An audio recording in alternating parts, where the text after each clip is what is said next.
মগরাহাট স্বাস্থ্যকেন্দ্রে গবাদি পশুপালন।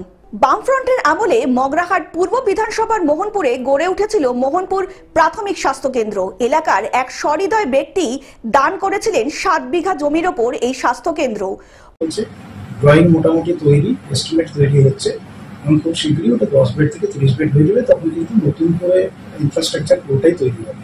বর্তমান অবস্থা অত্যন্ত বেহাল। মগরাহাট মোহনপুর প্রাথমিক স্বাস্থ্য কেন্দ্রে চলছে হাঁস, মুরগি, গরু, ছাগল প্রতিপালন। এখানে তো 10 বেডের ফলক উদ্বোধন হয়েছিল, কি 10 বেড চালু হয়েছে? না না, 10 বেড চালুই হয়, আমরা দেখতেই পাইনি কোনো বেড চালু হয়েছে। শুধু লোক দেখানি, শুধু লোক দেখানি। স্বাস্থ্য কেন্দ্রের কোয়ার্টারগুলো দখল করে বসেছে এলাকার মানুষজন। ডাক্তার ও ফার্মিস্ট না আসায় জঙ্গলে ভরা স্বাস্থ্য কেন্দ্রে রোগীদের একমাত্র ভরসা নার্স।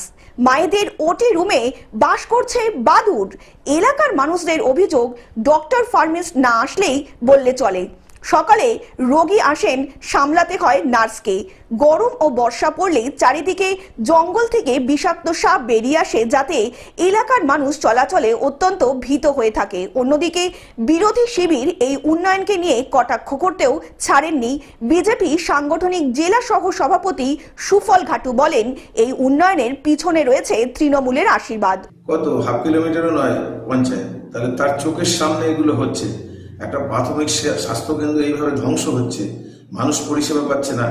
একটা মাত্র নার্স, সে সেখানে এসে রোগীদের পরিষেবা দিচ্ছে, ডাক্তারও যায় না। এর থেকে দুর্ভাগ্য আর কি হবে? অন্যদিকে স্থানীয় শাসক দলের প্রধান স্বাস্থ্য দপ্তরকে বিষয়টি জানিয়েছেন এবং তার সাথে স্বাস্থ্যমন্ত্রীকেও জানিয়েছেন। খুব শীঘ্রই এর সমাধান হবে বলে জানা গিয়েছে।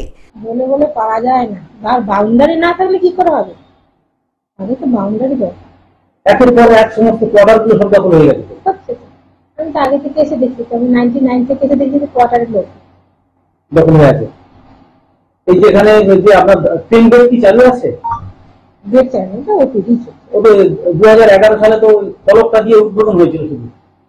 দক্ষিণ 24 পরগনা থেকে বাবলু প্রামাণিকের রিপোর্ট, গ্লোব নিউজ।